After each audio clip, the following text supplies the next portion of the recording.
नमस्कार दोस्तों, हरे कृष्णा, राधे राधे। चैत्र नवरात्रि की बहुत बहुत शुभकामनाएं। फ्रेंड्स, चैत्र नवरात्रि लगभग सभी महिलाएं अपने अपने घर में व्रत रखती है, पूजा करती है और 9 दिन की तैयारी में लगे रहते हैं। चैत्र नवरात्रि का संपूर्ण पूजन सामग्री मैंने आप लोगों से शेयर किया है। वीडियो को जरूर देख लीजिएगा और अकॉर्डिंगली आप तैयारी जरूर कीजिएगा। आइए देखते हैं कि पूजा हम घर पर बहुत ही सरल तरीके से कैसे करेंगे। नवरात्रि के लिए देखिए, नवरात्रि बड़ी पूजा होती है तो इसमें एक चौकी हमें थोड़ी सी बड़ी साइज़ की चाहिए होगा, और अगर नहीं है तो आप छोटे साइज़ के 2 या 3 चौकी लगाकर भी पूजन कर सकते हैं। अब चौकी में, क्योंकि माता रानी की पूजा है, तो हम लाल वस्त्र बिछाएंगे। अगर आपके पास आसन है, वस्त्र है, जो भी है आप उस हिसाब से माता रानी के लिए आसन बिछाइए। और फिर चावल का हम आसन देंगे। अगर आप रंगीन चावल बनाते हैं या अष्टदल कमल बनाना चाहते हैं तो बहुत सुंदर से सजा के कर सकते हैं। मैं एकदम सरल सादा तरीके से आप लोगों को दिखाती हूँ। तो देखिए, मैंने सारे आसन लगा दिया। अब दिखाती हूँ एक एक करके कौन से जो पहला स्टेप्स है वो हमें करनी है। सबसे पहले हम माता रानी की स्थापना करेंगे। मूर्ति है तो मूर्ति की स्थापना करें, फोटो है तो फोटो की स्थापना करें। इसके बाद हम गणेश जी को बैठाएंगे। 9 दिनों तक गणेश जी को जरूर बैठाना चाहिए। आप अगर अपने मंदिर में पूजा करें तो ठीक है, नहीं तो गणेश जी को आप जरूर बैठाइए। इसके बाद हम कलश स्थापना करेंगे। कलश स्थापना के लिए देखिए, मैंने अष्टदल कमल बना लिया था। और चावल अगर आप रंगीन नहीं कर पाते हैं कोई बात नहीं, 1 चुटकी हल्दी लगा दीजिएगा और फिर कहिए। बिल्कुल सफ़ेद चावल जो होता है ना, उससे नहीं, मतलब मना करते हैं।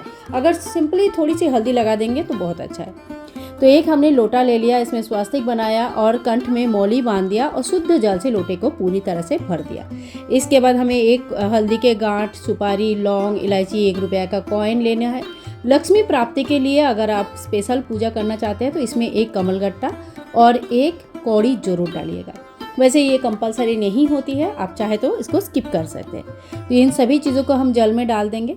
इसके बाद देखिए, 5, 7 या 11 आम के या अशोक के पत्ते हम यहाँ पे लगाएंगे। उसके ऊपर पूर्ण पात्र, यानी कि एक चावल से भरा हुआ पूर्ण पात्र रखेंगे। अशोक के पत्ते जल्दी सूख जाते हैं, आम के पत्ते मिल जाए तो सबसे अच्छा है।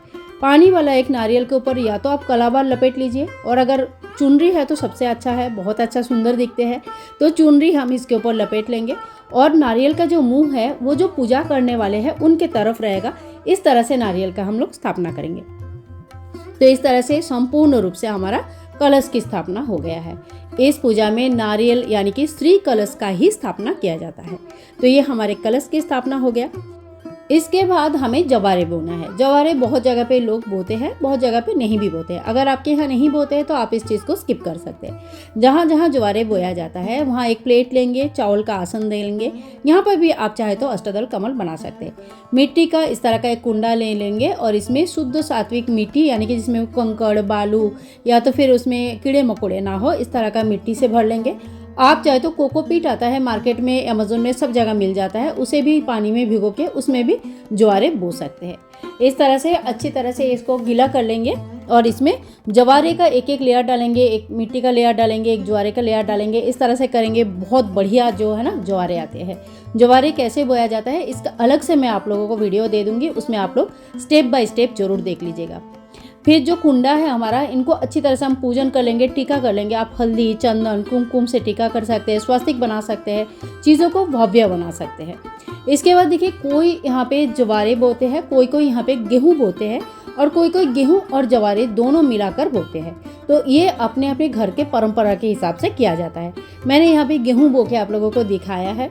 तो इस तरह से हमने गेहूँ लगा दिया।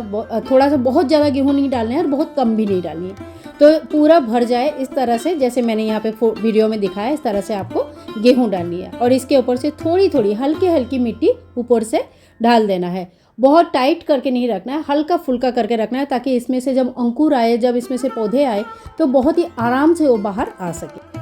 जवारे बोने के बाद जो नेक्स्ट काम हमारा होता है वो है अखंड दीप का स्थापना करना। घर में बहुत पॉजिटिविटी रहता है। आप अगर ऑफिस जाने वाले हो तो काफ़ी घंटों तक घर पर नहीं रहने वाले हो तो आप इस पार्ट को स्किप करके नॉर्मल सुबह शाम का दिया जला सकते हैं। लेकिन अगर आप घर पे ही हो तो आप अखंड दीपक का स्थापना कर सकते हैं।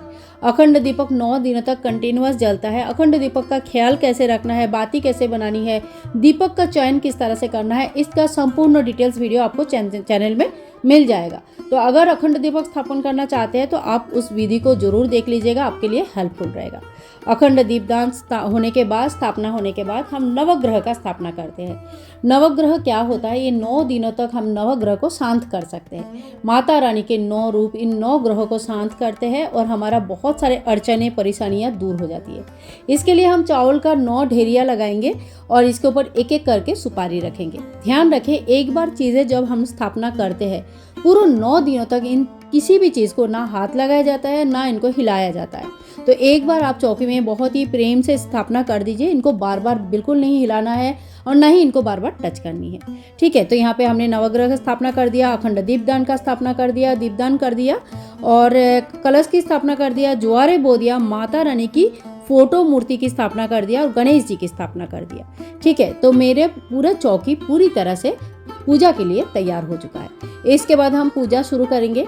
जल का एक लोटा लेंगे, थोड़ा सा जल का छींटा देते हुए ओम गणेशाय नमः, ओम गणेशाय नमः, ओम गणेशाय नमः नमः, इस तरह से गणेश जी को स्नान कराएंगे।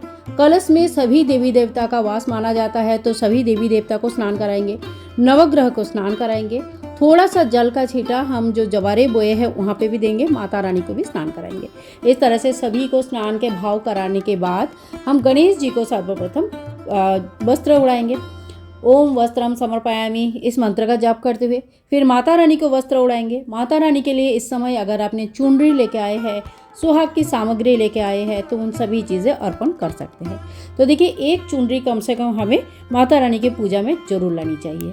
तो माता रानी को इस तरह से हमने चुनरी उड़ा दिया है और कितनी प्यारी और सुंदर लगता है। इसके बाद देखिए, कलावा हम लोग ले लेंगे और इस तरह से कलावा को छोटे छोटे 9 टुकड़ों में भाग कर लेंगे। हर एक नवग्रह को एक एक कलावा अर्पण करेंगे। ओम वस्त्रम समर्पयामि। अगर आपको नवग्रह का मंत्र आता है तो बहुत अच्छा है, नहीं भी आता है ओम नवग्रह देवताय नमो नमः, इस तरह से भी पूजन कर सकते हैं। सभी को हम कलावा स्वरूप वस्त्र अर्पण करेंगे। इसके बाद सभी को हम टीका करेंगे। सबसे पहले जब भी कोई चीज़ हम शुरू करते हैं, टीका करना, वस्त्र चढ़ाना, फूल चढ़ाना, भोग देना, तो गणेश जी से हम शुरू करेंगे।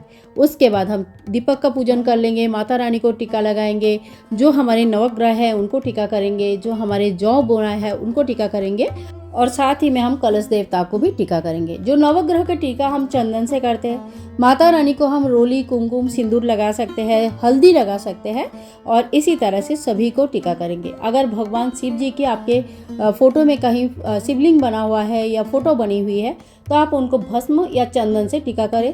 भगवान शिव जी को रोली, कुमकुम, हल्दी इत्यादि नहीं चढ़ती, तो इस बात का विशेष ध्यान रखें। पूजा जब हम करते हैं तो भगवान शिव जी को भी सूक्ष्म रूप से पूजा किया जाता है। तो आप ओम नमः शिवाय, ओम नमः शिवाय, ओम नमः शिवाय 3 बार कम से कम मंत्र जाप करते हुए एक बेलपत्र, अगर भगवान शिव जी की पसंदीदा कोई भी धतूरा का फूल, आंकड़े का फूल मिल जाता है आपको, या बेलपत्र, कम से कम एक बेलपत्र अगर मिल जाता है तो आप जरूर चढ़ाइएगा, बहुत अच्छा रहता है।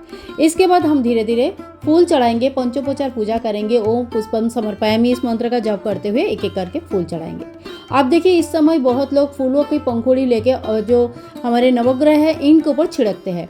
इससे परेशानी ये होती है कि जब अगले दिन आपको फूल साफ सफाई करनी होती है तो वो नवग्रह हिल जाता है। इसीलिए नवग्रह के ऊपर कभी भी बीच में फूल मत रखिएगा। उनके नाम पे साइड में कहीं पे फूल रखिए, सामने रखिए। नवग्रह के बीच में फूल मत रखिए, नहीं तो वो बार बार हिल जाता है और हिलना सही नहीं होती है। तो देखिए, यहाँ पे मैंने एक बेलपत्र भगवान शिव जी के नाम पे चढ़ा दिया है।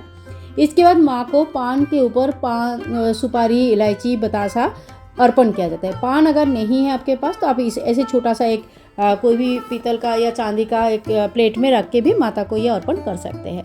माता को बतासा, मिश्री, लौंग, इलायची का भोग जरूर लगाया जाता है और आप जरूर लगाइए। साथ ही में आप कोई भी जो ऋतु फल है, कोई मिठाई, लड्डू आप बना के रखे हैं, मेवा है, जो भी आपके पास व्यवस्था है उनके भोग लगाइए। अगर सुबह सुबह भोग लगाने के लिए कुछ व्यवस्था आप जरूर पहले से करके रखिए। ये सारी चीज़ें मैंने सामग्री में आप लोगों को अच्छी तरह से बताया और समझाया, तो उस वीडियो को आप लोग जरूर देखिएगा, बार बार कह रही हूँ। इसके बाद देखिए, जो भी पाठ आप करते हैं, 9 दिन की पाठ होते हैं, सप्तशती पाठ होते हैं, चालीसा पाठ होते हैं, तो जो भी भगवान का पाठ आप करना चाहते हो, नाम जप करना चाहते हो, तो उन चीज़ों को इस वक्त आपको करना है। 9 दिन का पाठ सबसे आसान होता है, जो हर दिन आपको एक एक देवी का स्वरूप है उनके हिसाब से पाठ बना हुआ रहता है, आपको वही एक एक दिन में पढ़ना होता है। आपके पास अगर समय है, अच्छे से बैठ के पूजा कर सकते हैं तो सप्तशती पाठ कर सकते हैं। इसके बाद देखिए, पाठ होने के बाद जैसे आपने माला जप अगर करना है तो आप चंदन के माला से, स्फटिक के माला से या रुद्राक्ष की माला से माता रानी का जप कर सकते हैं। इसके बाद हम आरती कर लेंगे। आप चाहे तो कपूर की आरती कर सकते हैं, घी का दीपक का आरती कर सकते हैं, लेकिन अगर अखंड दीपदान किया है तो उसे आरती के लिए यूज़ नहीं किया जाता है। अखंड दीपक को 9 दिनों तक हिलाया नहीं जाता। यहाँ मैंने कपूर की आरती कर दिया है, पूरे घर में आरती घुमाइए, बच्चों को आरती दीजिए और इससे नकारात्मक शक्तियाँ बहुत कम हो जाती है। 9 दिनों में घर में पॉजिटिविटी बहुत बढ़ती है। आरती होने के बाद हाथ में थोड़ी सी जल लेके 3 बार आचमन कर लीजिएगा और आरती को शांत कर देंगे। माता रानी से हाथ जोड़ करके हम क्षमा याचना करेंगे कि हे माँ, आपके पूजा में जो भी कमी रह गया, भूल चूक हो गया, इसके लिए बच्ची समझ के, छोटे आपके बालक समझ के, बालिका समझ के हमें क्षमा कर दीजिए और हमारे सभी मनोकामनाएं जरूर पूरी कीजिएगा। इसीलिए माता रानी को माँ के स्वरूप माना जाता है, क्योंकि वो अपने बच्चों को बहुत प्यार करते हैं और बच्चों के हर परेशानी उनको समझ में आता है। तो इसीलिए जब भी हम माता रानी का पूजा करते हैं, बड़े दिल से करते हैं और बहुत ही अच्छा लगता है हमें माता रानी का पूजा करके। तो इसी तरह से हमें चैत्र नवरात्रि के पहले दिन की पूजा करनी है। आगे हर रोज़ कैसे पूजा करना है, अष्टमी के दिन कैसे करना है, डेली की पूजा में भोग क्या लगानी है, हर चीज़ का वीडियोज़ आप लोगों को धीरे धीरे मिलती रहेगी। तो चैनल के साथ आप जुड़े रहिए, चैनल को सब्सक्राइब करके रखिए ताकि सभी नवरात्रि के रिलेटेड सभी इन्फॉर्मेशन आपको मिल जाए। अगर आज की वीडियो आप लोगों को पसंद आया है तो please like share and comment. तब तक के लिए बाय बाय।